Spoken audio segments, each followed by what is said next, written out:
ni Itachi na kahit ka nga ganyan, even daw yung strongest hero ay meron din taas. Yes, si Itachi ang tipo ng ninja na nagtitake ng precautions guys. Same kay Kakashi. So matalino si Itachi. Alam niya yung mga pinagsasabi niya dito na part. Kaya pwede nating i-take ang mga words na sinabi niya with face value.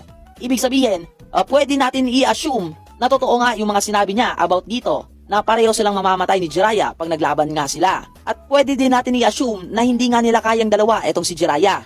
Well anyway, meron ngang isang bagay na hindi alam ni Itachi at Kisame about dito kay Jiraiya.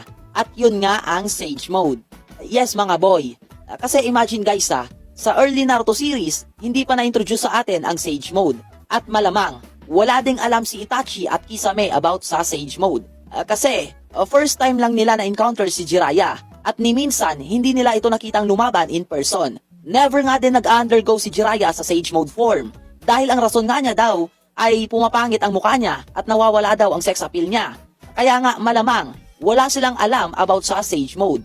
Ang punto ko dito guys is sa base form pa lang at titulo ni Jiraiya bilang Legendary Sannin, nakakaramdam na si Itachi at Kisame ng inferiority.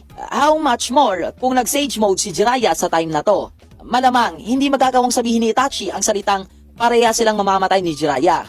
Bagkos, sasabihin niya na pareha silang mamamatay ni Kisame. So bakit ganito na lang ka big deal etong Sage Mode ni Jiraiya mga men?